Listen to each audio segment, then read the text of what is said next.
माझा पाठिंबा कुठल्याच पॅनलला नाही. आणि बुरगुटे पॅनलची आतापर्यंतची कारकीर्द बघितली तर बुरगुटे पॅनलला माझा सक्त विरोध आहे. म्हशीमध्ये एकच हालगट असते म्हणले, त्याच्या पुढे नाही बोलत. त्याच्यामुळं आता लागली ना निवडणूक, त्यांनी त्यांचा पॅनल उभा केला. म्हणजे एक प्रकारे ते बँक वाचवायचाच अत्यंत मनापासूनचा प्रयत्न नाही. तो माणूस असं सहज असं हे असं नाही पडणार. समजू द्या नाही, त्यात शिक्षाही झालेलं आहे. पण एखाद्यावर फोकस करणं, जनरली समाज किंवा जनरली विचारले हे ह्यांचे विरोधक आहेत म्हणून असं करतात. आम्ही कोणाचेच विरोधक नाही. फक्त बँक आपण जर आत्ता नाही लक्ष दिलं तर इकडेच माती जाणार आहे. मी बँकेचा माझा चेअरमनशिपचा टॅन्युअल संपल्यानंतर आत्तापर्यंत 17 ते 18 वर्ष झाली. 17 ते 18 वर्ष संस्थापक चेअरमनला बँकेत होणाऱ्या कुठल्याही कार्यक्रमाला बोलविलं गेलं नाही. इवन बँकेमध्ये माझं नाव सुद्धा संस्थापक चेअरमन शिवाजी बापू कांबळे असं लिहिलेलं नाही. काही कर्मचाऱ्यांना मी मुद्दाम बाहेरून विचारायला लावलं, तुमचा संस्थापक चेअरमन कोण आहे? तर बँकेतले कर्मचारीच म्हणले की संस्थापक चेअरमन का आम्हाला माहीत नाही. म्हणजे चालू चेअरमन जे आहेत सध्याचे, त्यांची भूमिका कशा प्रवृत्तीची आहे. बँकेचं उद्घाटन झालं, बँकेची नवीन पायाभरणी झाली, मला बोलवलं नाही. बँकेत शाखा ओपन झाली, शाखा ओपन झालेल्या मला निमंत्रण नाही. बँकेत कितीतरी व्याख्यानमाला झाल्या, सगळ्या झाल्या, मला कसल्याही प्रकारचं निमंत्रण नाही. आणि शेवटच्या जनरल बॉडी मीटिंगला मी येऊ नये म्हणून जनरल बॉडी मीटिंगचा अजेंडा अहवाल माझ्या घराच्या गेटवर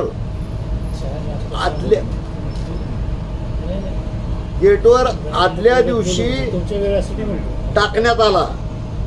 रात्री 10 वाजता, त्यावेळेस पाऊस पडत होता. त्या पावसात भिजलेला अहवाल, चिखलानं भरलेला अहवाल माझ्याकडं अजूनही उपलब्ध आहे. म्हणजे मी जनरल मीटिंग बॉडीला यायलाच नको. कारण ह्याच्या अगोदरच्या एका जनरल मीटिंग बॉडीला मला बोलवलं होतं, तर त्या बॉडीमध्ये मी स्पष्टपणे डॉक्टर यादव साहेबांना विचारलं होतं की ही मामांची संस्था आहे, मामाच्या संस्थेमध्ये तज्ज्ञ मंडळी आहेत, डॉक्टर आहेत, प्राध्यापक आहेत, शिक्षक आहेत. 17 वर्षामध्ये तुम्हाला डॉक्टर बुरगुटे शिवाय इतर एकही माणूस सक्षम वाटला नाही की त्याला चेअरमन करावं. तर आम्ही अजून सुद्धा पत्रकार परिषद घेणार नव्हतो. पण आम्हाला असे 10, 20, 25 फोन आले की झोपला काय तुम्ही, तुमचं बाळ मारायला लागले, रोपटं तुटायला लागलंय, तरी तुम्ही झोपलाय. मग आम्ही विचार केला की शिक्षा झालेले उमेदवार आहेत पॅनलमध्ये, त्याचा तुम्ही शोध घ्या, त्याला जाब विचारा. हा कुठला विचार करून घेतला तुमच्या पॅनल? नमस्कार. आज Shivshakti urban cooperative bank Barshi या संस्थेचा संस्थापक चेअरमन म्हणून मी आपल्याला नमस्कार करतो, आपलं स्वागतही करतो आणि आपलं आभारही मानतो. शिवशक्ती अर्बन कोऑपरेटिव्ह सोसायटीची पंचवार्षिक, शिवशक्ती अर्बन कोऑपरेटिव्ह बँकेची पंचवार्षिक निवडणूक सध्या चालू आहे. 2 पॅनल उभे आहेत. वास्तविक पाहता त्या दोन्ही पॅनलचे उमेदवार कोण आहेत किंवा अन्य कोण या संस्थेमध्ये भाग घेतलेले आहे त्याच्याशी आमचा कसल्याही प्रकारचा संबंध नाही. फक्त आम्हाला सर्वश्रुत आहे की एक पॅनल हा बुरगुटे साहेबांचा आहे, त्याची कोण आहे कपशी आणि दुसरा पॅनल श्री नंदन जगदाळे संस्थेचे उपाध्यक्ष यांचा प्रमुख भूमिका असलेला आहे. त्यांची गुण आहे पतंग. या बँकेचा संस्थापक चेअरमन म्हणून मी माझी भूमिका आपल्यासमोर मांडतो. वास्तविक पाहता मी संस्थापक चेअरमन आणि सोलवट सर या संस्थेचे संस्थापक डायरेक्टर किंवा संस्थापक सहकारी म्हणा, या दृष्टिकोनातून त्यांनी माझ्याबरोबर काम केलेलं आहे. बँकेच्या इतिहासामध्ये ज्या घटना घडलेल्या आहेत त्या घटनेचे माझ्या इतकेच ते मुख्य साक्षीदार आहेत. तेही आपल्याला याविषयी बोलणारच आहेत. आम्ही 97-98 साली ही बँक ओपन करण्याच्या दृष्टीनं प्रपोजल केलं आणि ते प्रपोजल करताना मुख्यत्वे मी आणि माझ्याबरोबर RB कुलकर्णी म्हणून संस्थेचे प्राध्यापक होते. आम्ही प्रपोजल तयार केलं. श्री दिवाकर रावते हे सहकार मंत्री होते. त्यांनी आम्हाला वेळ न लावता बँकेत खातं ओपन करायची आणि शेअर कॅपिटल जमा करायची परवानगी दिली आणि त्याप्रमाणे आम्ही शेअर कॅपिटल जमा करायला सुरुवात केली. पण त्याच पिरियडमध्ये मी 1996 मध्ये ज्या लोकसभेमध्ये 11व्या लोकसभेमध्ये गेलो होतो ती लोकसभा डिझॉल्व्ह झाली.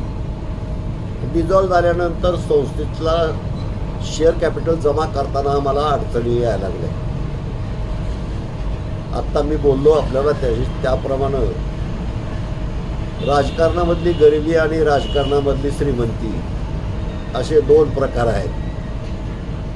पदावर असणाऱ्या माणसाला लाखो रुपये द्यायला कुणीही तयार होतं. पदावर नसणाऱ्या माणसाला शेअर कॅपिटल जमा करताना सुद्धा त्याच्याकडे संशयानं बघितलं जातं.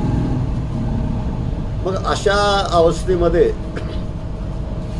मी मामाच्या संस्थेचा माजी विद्यार्थी आहे. हायस्कूलचं शिक्षण माझं जनता विद्यालय इडशीमध्ये झालं. कॉलेजचं शिक्षण बार्शी कॉलेजमध्ये झालं आणि मी आत्तापर्यंतच्या खासदारकीच्या भाषणामध्ये बऱ्याच वेळेस म्हटलं होतं की मामाची काठी माझ्या अंगाला स्पर्श केल्यामुळं माझ्या आयुष्याचं आणि शरीराचं सोनं झालं. कदाचित मामाची संस्था जर इथं नसती, ग्रामीण भागात नसती, कदाचित मी एवढ्या मोठ्या देशाच्या लेवलच्या सभागृहात जाऊ शकलो नसतो. त्याप्रमाणे आम्ही हायस्कूलला शिकत असताना मामांचे कार्यक्रम असताना मामा म्हणायचे आपल्या संस्थेची एक बँक पाहिजे. पण मामांच्या हयातीमध्ये दुर्दैवानं ते शक्य झालं नाही. मग तो विचार माझ्या मनात आला आणि मी म्हटलं त्याच्यापेक्षा आपण जी बँकेचं प्रपोजल केलंय, जे करतोय ते मामाच्या संस्थेला जर आपण देऊन टाकलं किंवा मामाच्या संस्थेच्या संलग्न जर आपण केलं तर मामाची एक इच्छा पूर्ण केल्याचं आपल्याला ऋण व्यक्त केल्यासारखं होईल. आणि असा विचार मनात करून मी सगळं प्रकरण घेऊन माननीय संस्थेचे सर्वेसर्वा डॉक्टर यादव साहेबांच्याकडे गेलो. यादव साहेबांच्या पुढं हा सगळा प्रपोजलचा भाग मांडला. त्यांना समजावून सांगितलं आणि यादव साहेबांनी तयारी दाखवली आणि यादव साहेबांनी मला वाटतं त्यावेळेस स्पेशल केस म्हणून सगळ्यांना शेअर कॅपिटलचं पैसे इश्यू केले कर्मचाऱ्याला आणि मग बाकीचं शेअर कॅपिटल जमा करण्यासाठी इमर्जन्सी कर्ज देऊन भांडवल उभारतो. शेअर भांडवल हो संदेश जाईल. त्यांनी पैसे दिले नाही. फक्त कर्मचाऱ्यांना आव्हान केलं की मामाच्या इच्छेप्रमाणे आपल्याला बँक उभा करायची आणि त्याचं शेअर कॅपिटल गोळा करायला आम्हाला फक्त 4 दिवस अवधी होता. लास्ट स्टेजला आले. लास्ट स्टेजला आलेलं होतं की 7.5 लाख रुपये शेअर कॅपिटल जमा करण्याची बँकेची शेवटची स्टेप होती. त्याच्यानंतर बार्शीसारख्या ठिकाणी 25 लाखाचं शेअर कॅपिटल लागणार होतं. मग ते आम्ही गडबडीत सगळं जमा केलं. माझ्याबरोबर सोलोड सर होते, तुमचे भागवत चव्हाण होते, पुन्हा गपाट सर होते, की आम्ही ही 4-5 जण मंडळी संस्थेच्या सगळ्या शाखामध्ये फिरलो. आमची परिस्थिती समजावून सांगितली आणि शेअर कॅपिटल जमा झाल्याबरोबर इमर्जन्सी लोन सोसायटीमधून उपलब्ध करून हे आव्हान डॉक्टरनी केलं बरं का. त्यांनी पैसे दिले नाही. तो भाग वेगळा बरं, अगदी बरोबर आहे सरांचं. आणि मग आम्ही रावते साहेबांकडे ते सबमिट केलं. रावते साहेबांनी लगेच रिझर्व्ह बँकेला फॉरवर्ड केलं. पण रिझर्व्ह बँकेच्या परेल बँक शाखेमध्ये मी सोलोड सर आम्ही किती चक्रा मारल्या हे आम्हालाच माहीत आहे. मग शेवटी त्यांनी सांगितलं की बाबा 7.5 लाख शेअर कॅपिटल असणाऱ्या बँका ओपन करण्यासाठी तो GR त्याचा कालावधी संपलेला आहे. आता नवीन GR प्रमाणे 25 लाख शेअर कॅपिटल लागतं. मग आम्ही म्हटलं की बाबा आता 25 लाख गोळा करायचे म्हणल्यानंतर पुन्हा किती वेळ जाणार. मग आम्ही ते प्रपोजल घेऊन तसंच दिल्लीला गेलो बाळासाहेब विखे पाटलांच्याकडं. बाळासाहेब विखे पाटील त्यावेळेस अर्थमंत्री होते, अर्थराज्यमंत्री होते आणि विशेष म्हणजे त्यांच्याकडं बँकिंग पोर्टफोलिओ होता. मग बाळासाहेबांना सगळं समजावून सांगितलं. बाळासाहेबांनी काय वेळ केला नाही. त्यांच्या स्पेशल ह्याच्यामध्ये हक्कामध्ये त्यांनी मंजुरी दिली. आम्हाला पत्र दिलं. बरेच बँकेला आम्ही दाखल केलं. तिथून 8-10 दिवसात आम्हाला परवानगी मिळाली. त्याच्यानंतर आम्ही इथं प्रकाश भोसले महाराजाच्या हातानं त्याचं उद्घाटन केलं. छोटासा कार्यक्रम केला आणि बँकेला सुरुवात केली. पहिल्या टर्मला सगळ्या डायरेक्टर बोर्डाच्या मते मी चेअरमन व्हावं असं असल्यामुळं मी त्यावेळेस चेअरमन व्हायला तयार नव्हतो. मग मी चेअरमन झालो. माझी पहिली टर्म संपली आणि दुसऱ्या टर्मला आम्ही बोर्ड ऑफ डायरेक्टर बदलले नाहीत, चेअरमन बदलले नाहीत, बिनविरोध झालं. आणि शेवटच्या काळामध्ये मला थोडासा अनुभव आला की आपल्याला आपल्या वर्किंगमध्ये डिस्टर्ब होते. कारण करंजकर बापू आणि सोनवट सर हे कायद्याच्या दृष्टीनं इतके परफेक्ट होते आणि परफेक्ट आहेत अजून की त्यांनी इल्लिगल कुठलंही काम करायचं म्हटलं त्यांचा पूर्ण विरोध असायचा. पण ते काही डायरेक्टरला आमच्यापैकी पटलं नाही. आणि बिनवाईल आमचे बुरगुडे साहेबाची एंट्री कशी झाली तिथं, तर त्यावेळेस बुरगुडे साहेब होते आयडल म्हणजे कारखाना त्यांचा आपला दवाखाना चालत नव्हता. ते काहीतरी त्यांचं मेंदूवर थोडा परिणाम झालेला, त्या गोळ्या खाल्लेल्यावर काय असेल ते असेल. पण आम्ही म्हणलं आमच्या बँकेला पूर्ण वेळ चांगला डॉक्टर मिळेल. टर्म झाल्यानंतर एक चित्र स्पष्ट झालं की कुठल्या तरी स्वार्थी किंवा वेगळ्या हेतून प्रेरित ॲक्टिव्हेशन होतंय. तिसऱ्या टर्मच्या आमच्या लक्षात आलं आणि नंतरच्या इलेक्शनमध्ये आता आपण भाग घ्यायचा नाही. मामांची इच्छा होती, बँक दिली. मामांचा उद्देश फार विशाल होता, विशाल. शैक्षणिक क्षेत्र कव्हर केलं होतं, व्यवसायाचं म्हणजे आडत दुकान होती, प्रिंटिंग प्रेस होती. बँकेत लोकांची फार फसवणूक होती असे मामांच्या कानावर जायचं. आपल्याला बँक काढायची, पण त्याला योग यायला त्यांच्या पश्चात आणायचं. आणि ही अकस्मात 5 दिवस फक्त शिल्लक होते बँक रजिस्ट्रेशनला. आणि 5 दिवसामध्ये हे सगळं केलं की बापू खासदार असल्यामुळं, तिकडं विखे पाटला आर्थिक राज्यमंत्री असल्यामुळे 31 डिसेंबर 1999 रजिस्ट्रेशन झालं. आणि तिथून 10 दिवसात लायसन आणले आम्ही. पहिला टप्पा असतो रजिस्ट्रेशन, ते थ्रू कमिशनर प्रपोजल जातं RBIच्या विभागीय ऑफिसला, तिथून हेड ऑफिसला जातं. पण या प्रक्रिया अर्थ राज्यमंत्री विखे पाटील साहेब होते, बापू खासदार होते, त्या प्रेशरनं हे 8 ते 10 दिवसात आम्ही लायसन आणलं. लायसन 2 प्रकारचं आहे, एक रजिस्ट्रेशन कॉर्पोरेशनचं आणि सावकारी करायचं जसं लायसन असतं तेच बँकेचं त्यांना सावकारी करायचंच लायसन मिळतं. ते मिळून मग हे सुरू झालं. आता सगळं व्यवस्थित ओके. आम्ही 2 टर्ममध्ये केले सगळे. बँक इतकी क्लिअर स्थितीला आणून ठेवलेली आहे. पण जेव्हा मतभेद लक्षात आले तेव्हा मामांची इच्छा पूर्ण केली. तुम्ही उतराई झाला, मी उतराई झालो. बघू आता ज्यांना प्रबळ इच्छा आहे त्यांचं बघू काही दिवस काय चाललंय काय नाही. ते आम्ही 2 टर्म बघितले. 2 टर्म बघितलं काय चाललंय. आणि मी त्यांचं एक आभार मानले. छान स्थितप्रज्ञासाठी पाठवले दिव्य मराठी. असाच रोल आमच्या दोघांचा पण आहे. ना कुठल्या पॅनलच्या आम्ही शिफारस करतोय किंवा कोणाला नावं ठेवतोय हा आमचा उद्देश नाही. एक आम्ही जन्म घातलेलं हे अपत्य आहे.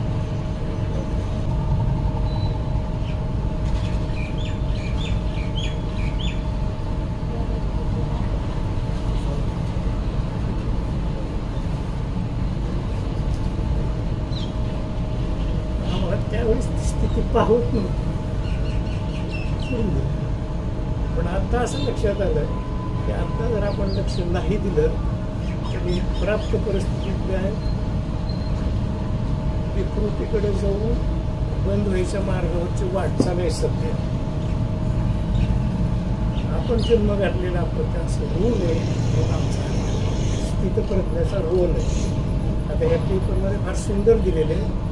ह्याच्या व्यतिरिक्त ज्या काही बाबीत तुम्हाला माहिती नाही आहे किंवा बहुतांशी सभासदांना माहिती नाही आहे तर मी एक उदाहरण सांगतो तुम्हाला.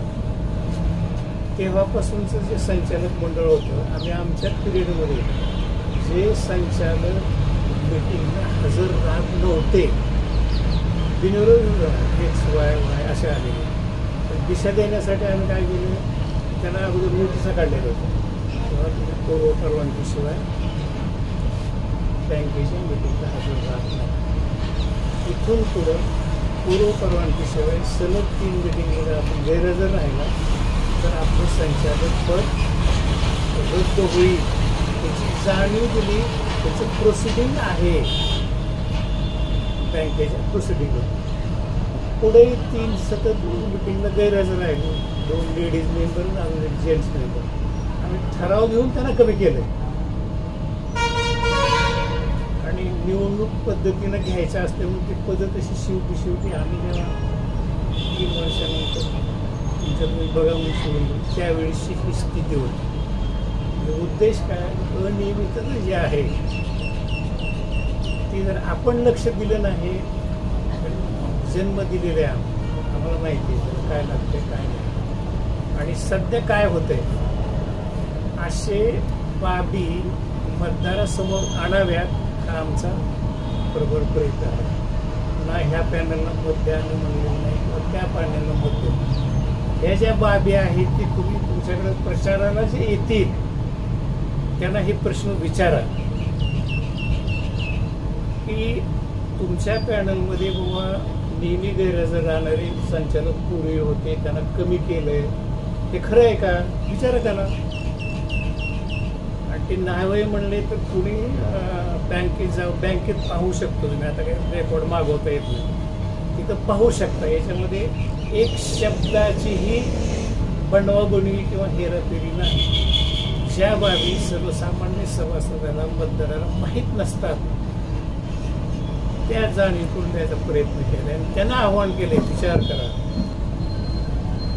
आता बँक आत्ता काय स्टेजला आहे हे आता सरांनी सांगितलं. बँकेमध्ये कर्ज देताना ज्या गोष्टी प्रकर्षानं पाहायच्या असतात समजा एखाद्या जमिनीचं एखाद्या घराचं व्हॅल्युएशन ते व्हॅल्युएशन व्हॅल्युअरकडून किंवा इन्कम टॅक्सनं ज्याला मंजुरी दिली अशा व्हॅल्यूवरकडून होत नाही. पुन्हा ती जमीन येणे आहे का काय का रिझर्वेशन आहे हे पाहिलं जात नाही. एक बाब अशी आहे की रिझर्वेशनच्या जमिनीवर घरं बांधून ती बँकेच्या माध्यमातून कर्ज देऊन विकलीत. आणि त्याच्यामध्ये गुरगुटे साहेबाचा मुलगा आहे. वास्तविक आता बँकेचा रिझर्व्ह बँकेचा नियम आहे की संचालकाच्या किंवा चेअरमनच्या कुठल्याही नातलगाला बँकेचा लाभ पोचता कामा नये. असं असताना सुद्धा ही सिरियस ब्लंडर मिस्टेक आहे. आणि बाकीच्या बी काही गोष्टी अशा आहेत की काही कर्ज प्रकरणावर कर्ज देणारा मॅनेजर आहे त्याच्या सह्या नाहीत, काही प्रकरणावर चेअरमनच्या सह्या नाहीत, काही प्रकरणं अशा आहेत की कुणा अमक्याचा कुणाचा फोन आला देऊन टाका त्याला पैसे, प्रकरण पुन्हा करू. नगरपालिकेच्या मंजुरी नाहीत, नगरपालिकेचं तहसीलदारचं येणे नाही, कलेक्टरचं येणे नाही. आणि अशा जमिनीला कर्ज दिलेत. पुन्हा ज्याला कर्ज देतोय त्याची क्षमता बघितली पाहिजे की बँकेचा हप्ता परत येईल का नाही. ज्याला आपण नॅशनलाइज बँकेमध्ये सिव्हिल बघितलं जातं ते सिव्हिल कुठलंही अडॉप्ट केलेलं नाही. आणि मगाशी मी म्हटल्याप्रमाणे जर 10 रुपयाचं उत्पन्न असेल तर त्याला 2000 रुपयाचं कर्ज दिलेलं आहे. ते कर्ज परत फिटत नाही. मग ते कर्ज फेडण्यासाठी बँकेचा NPA कमी करण्यासाठी त्याला परत कर्ज द्यायचं. काही कर्जदार असे आहेत की ज्यांची कपॅसिटी नाही त्यांना बँकेचा NPA कमी करण्यासाठी आणि लोकांच्या सभासदाच्या डोळ्यात धुळपेक करण्यासाठी आणि बँक NPA मध्ये नाही असं दाखवण्यासाठी हे असे प्रकार केलेले आहेत. काही ना कोटीत कर्ज दिलेत, त्याला तारण घेतलेलं नाही. अशी पुष्कळची उदाहरणं बँकेच्या दप्तरामध्ये सापडतात. आम्ही सुद्धा हे बँकेचे जे ऑडिट रिपोर्ट असतात, शक्यतो आम्ही RBIचे ऑडिट रिपोर्ट बघतो. आपल्या लोकल ऑडिटरच्या ऑडिट रिपोर्ट काय मॅनेज केलेले असू शकतात, पण RBIचा रिपोर्ट काय मॅनेज केलेला होत नाही. तर त्या रिपोर्टच्या द्वारे ही आम्हाला मिळालेली माहिती आहे. म्हणजे आम्ही आमच्या मनानं म्हणत नाही, RBIचा ऑडिटर म्हणतो की बँकेमध्ये अशा बाबी घडलेल्या आहेत. आता नवीन बँकेची इमारत झाली, त्याच्या खरेदी विक्रीमध्ये आणि बांधकामामध्ये लाखो रुपयाचा फ्रॉड झालेला आहे. 1 लाख विटा खरेदी लागत असतील तर 5 लाख विटा खरेदी केलेल्या आहेत. 100 पोते सिमेंट लागत असेल तर 500 पोतं सिमेंट खरेदी केलेलं आहे. वाळू किती 50 ब्रास लागत असेल तर दप्तराला रेकॉर्डला बिल आहेत 1000 ब्रासची. म्हणजे अशा पद्धतीनं बँकेचं नवीन बिल्डिंगचं बांधकाम झालेलं आहे आणि तिथं फ्रॉड केलेला आहे. म्हणजे वाम मार्गाने पैसे मिळवायच्या दृष्टिकोनातून जे प्रकार करता येतील ते प्रकार आत्ताच्या बोर्ड ऑफ डायरेक्टरच्या पिरियडमध्ये, मागच्या बोर्ड ऑफ डायरेक्टरच्या पिरियडमध्ये झालेले आहे. आणि वैयक्तिक बोर्ड ऑफ डायरेक्टरचा स्वार्थ साधण्याच्या दृष्टीनं त्याच्या नातलगाला वगैरे सपोर्ट केलेले आहेत. तर हे ऑडिट मेमोमध्ये बरेचसे आलेले आहेत. मग आम्ही हे जे अपत्य लावलंय या अपत्याचं कशा दृष्टीनं खेळखंडोबा चाललाय हे आम्हाला सभासदाच्या पुढं आजच्या तुमच्या माध्यमातून ठेवायचं की कमीत कमी मधी झालेल्या घोटाळ्यानं कितीतरी लोकांनी मधी बँकेच्या ठेवी काढून घेतल्या. डॉक्टर साहेबांनी काहीतरी पत्रकार परिषद घेतली, त्यांनी काहीतरी प्रॉमिस केलं आणि त्याच्यानंतर काहीतरी ते थांबलं. नाही तर अजून बँकेची वाताहत झाली असती. आता आम्हाला असं समजलंय की बँकेचा एनपीए ऍक्च्युअलपणे 16-17% आहे, पण अवर्ग मिळवायसाठी बँकेचा एनपीए हा नील दाखवून अवर्ग मिळविलेला आहे. अशी परिस्थिती आजची बँकेची आहे. मग अशा अवस्थेमध्ये आम्ही जर गप्प बसलो तर लोक म्हणजे संस्थापक चेअरमन किंवा संस्थापक डायरेक्टर यांनी काय भूमिका घेतली. तुम्ही म्हणता की तुम्ही रोपटं लावले, तुमचं बाळ आहे. आता आमचं बाळ, आमचं रोपटं सांभाळण्यासाठी आम्ही काहीतरी प्रयत्न केले पाहिजे आणि त्याला चांगल्या नावा रोपाला आणलं पाहिजे. वास्तविक पाहता रिझर्व्ह बँकेचा नियम आहे की 8 वर्ष म्हणजे पर्यायानं 2 टर्म, 8 वर्ष बँकेमध्ये जो संचालक म्हणून राहिला, जो चेअरमन म्हणून राहिला, त्याला पुढं संचालक किंवा चेअरमन म्हणून राहता येत नाही. तिथं एक माणूस जर 17 वर्ष चेअरमन म्हणून राहतो, आमच्यासारखं सोखुशीनं चेअरमन म्हणून बाजूला व्हायचं असं कृत्य एकाकडूनही होत नाही. आता यातले कितीतरी संचालक असे आहेत उभा राहिलेले की ज्यांच्या 10 वर्षाच्या टर्म संपलेल्या आहेत, त्यांना उभाच राहता येत नाही. मग चेअरमन होणं, डायरेक्टर होणं या गोष्टी तर बाजूलाच आहेत. योग्य वेळी आम्ही त्याचा सुद्धा बरोबर समाचार घेणार आहे. आता हे नॉमिनेशन भरले, नॉमिनेशन मंजूर झाले, आत्ताच्या लेवलला आपल्याला काहीच करता येत नाही. आणि ही बिल्डिंग बांधल्याचा किंवा ऑडिट मेमोमध्ये जे काय फ्रॉड झालेले ऑडिटरनं मेन्शन केलेले आहेत त्याच्या आम्ही 100% इन्क्वायरी लावणार आहे. आणि ह्या बोर्ड ऑफ डायरेक्टरला काही बोर्ड ऑफ डायरेक्टर आम्हाला म्हणले आम्हाला काहीच माहीत नसतं. बुरगुटे साहेब आणि बानगुळे, गणेश बानगुळे हे दोघं काय करतात हे आम्हाला काय समजत नाही, आमच्या सह्या घेतात. मध्ये बँकेचे व्हाईस चेअरमन ते अशोक जगदाळेला व्हाईस चेअरमन पदावरून काढलं बी, पुन्हा घेतलं बी. म्हणजे कुणाला काढायचं, कुणाला घ्यायचं, काय थांग पत्ता नाही. तडजोड आम्ही केलेल्या काळ्या कृत्याला तडजोड म्हणून ह्या घटना करायच्या. अशा पद्धतीनं आता बँकेचा कारभार चालू आहे. आम्ही आता लक्ष घातलेलं आहे. सरांना गैरवरून आलं हे बोलताना, तर आम्ही दोघांनी विचार केला की इथून पुढं बँकेच्या ह्याच्यात आपण स्वतः डायरेक्टर राहायचं नाही, चेअरमन व्हायचं नाही, पण त्याच्यामध्ये लक्ष घालून बँक अत्यंत चांगल्या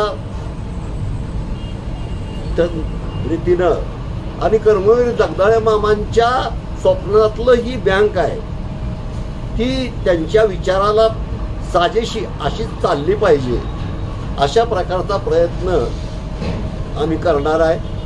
आणि सभासद बंधूंना तुमच्या माध्यमातून मी विनंती करतो, सर आम्ही दोघंही विनंती करतो की पॅनल तुम्ही कुठलाही करा, तुमचा संचालक कुणीही निवडा, काही निवडा, फक्त सद्सद्विवेक बुद्धीचा वापर करा, त्याचं रेकॉर्ड बघा आणि त्या दृष्टीनं तो पॅनल निवडून देण्याचा प्रयत्न करा. आमच्या हातात सभासदांना विनंती करणं एवढंच आहे. सभासदांनी याच्यावर स्वतःचा स्वार्थ न बघता, आता काही सभासदांना स्वप्न दाखवलेत, आमचं पॅनल आता होणार आहे, आम्ही परत तुला कर्ज देतो, तुला कर्ज देतो, तुला घर देतो, तुला जमिनीला पैसे देतो, अशा प्रकारची प्रलोभनं दाखवलेली आहे. ती प्रलोभनं सभासद बंधूंनी मनावर घेऊ नये. ही सगळी प्रलोभनं असतात. सगळ्या निवडणुकीमध्ये उमेदवार निवडून येण्यासाठी ही प्रलोभनं दाखवतो, पण प्रत्यक्षात काही होत नाही.